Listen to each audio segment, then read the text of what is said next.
Welcome guys in our YouTube channel. So in this session we are going to learn more basic concept in SQL, that is how does SQL execution orders work. Okay, so if you are going to in your SQL environment like this, so this is the basic sequence of your select statement, how you are going to write up your SQL statement. So here you can see we are going to start select distinct top from where group by having order by. Okay, so these are very common clause you have. Okay, if I'm going to execute my query by using this statement, so here you can see. Okay, so our main region of this video is here to elaborate how SQL queries are executed. Okay, if I'm going to execute this query, so you can see we are getting this kind of the result set, or you can say output. So let's understand how does SQL queries execute. So moving back to our main statements, main clauses which we have inside the SQL, that is from.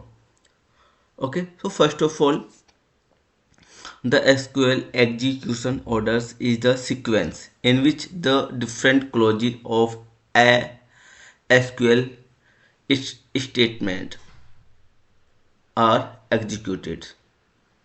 Okay, this order is important because it determines how the data is filtered, grouped, and ordered.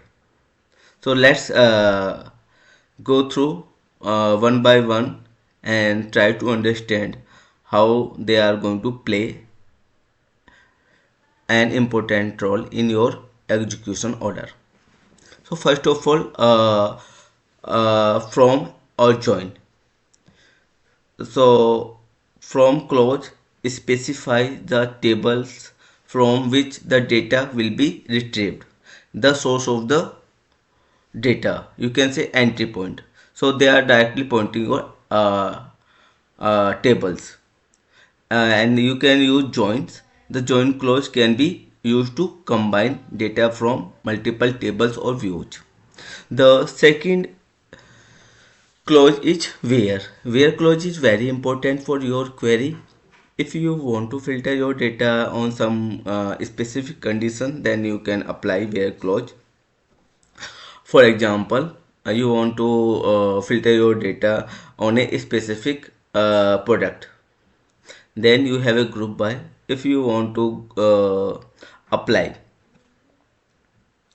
your data on some columns, like you want to filter your data as in our SQL statement, like customer ID and product ID, you want to pull all the cells.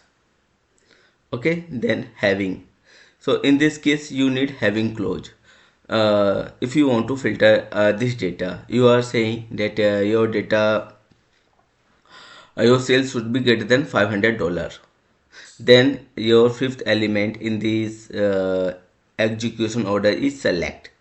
So if you in select statement or in select clause, you are going to specify your columns which you want as a output from your source. Now sixth one is distinct. So if you are using having a group by and distinct, then there is no means of distinct. So if you are using group by, then there is no need of distinct. Okay,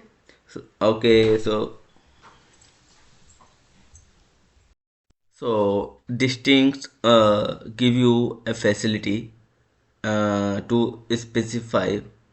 uh, to specify means uniqueness of your data. Then you have seventh clause order by. If you want to display your data in a specific manner.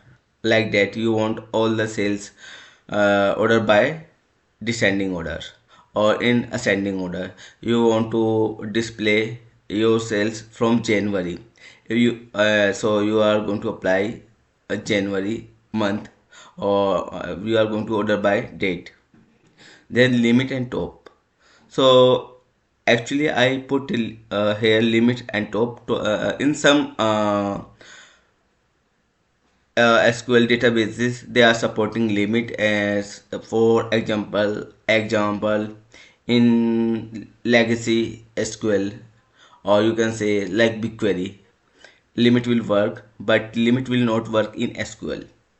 Then top will work in SQL, but it will not work in BigQuery. So let's move to our query. So here you can see select distinct top 5 from where group by having order by. So first of all, our main source is from. So first of all, execution will start from the from statement.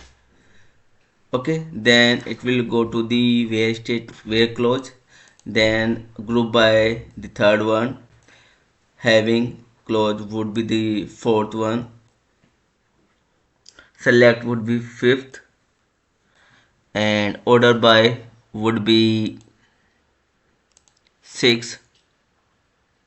Oh no, distinct would be 6, order by would be 7, and last one is your top or limit. So this is the way to how does your SQL statement is executed. So you can see it is very easy, or it is a very basic concept of query execution clause. Please like, share and comment. If you have any question, we are here to help you. And don't forget to subscribe our YouTube channel. Thank you for watching us.